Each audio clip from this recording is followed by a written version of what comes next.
সড়কের মাঝেই বিদ্যুতের খুঁটি, সেটি না সরিয়েই চলছে কার্পেটিং। বান্দরবান সদর উপজেলার ব্রেসা থেকে গোয়ালিয়াখোলা পর্যন্ত নির্মিত হচ্ছে ৭ কিলোমিটার সড়ক। বাস্তবায়ন করছে ইউটিমং, মিল্টন ট্রেডার্স, জেবি ও এস অনন্ত বিকাশ ত্রিপুরা। নিয়ম অনুযায়ী সড়ক নির্মাণের আগে বিদ্যুতের খুঁটি সরিয়ে নেয়ার কথা থাকলেও তা মানা হয়নি। এতে বিঘ্ন হচ্ছে যান চলাচল, তৈরি হচ্ছে দুর্ঘটনার আশঙ্কা। এছাড়া সড়ক নির্মাণে নিম্নমানের সামগ্রী ব্যবহারের অভিযোগও উঠেছে। একদম রাস্তার উপরে কেমনে চলাচল করবো আমরা?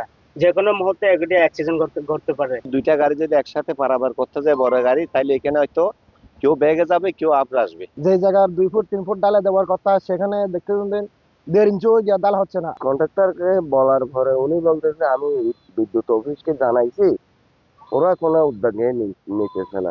দেশের মানুষকে প্রতিদিন সুরক্ষিত রাখার প্রত্যয় নিয়ে সেফটি কেবলস সহ এলো সেফ সিলিং ফ্যান।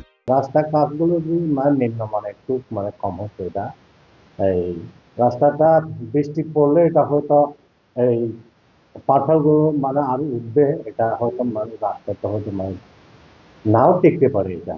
তবে নিয়ম মেনেই সড়ক নির্মাণ হচ্ছে দাবি কর্তৃপক্ষের।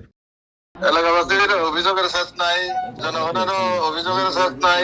এখানে নিম্নমানের কাজ কোথায় হচ্ছে? সব উন্নত মানের কাজ হচ্ছে। ঠিক আছে, ৩২ কোটি টাকা ব্যয়ে ৩ প্যাকেজে নির্মাণ করা হচ্ছে সড়কটি। এন এ জাকির, সময় সংবাদ, বান্দরবান।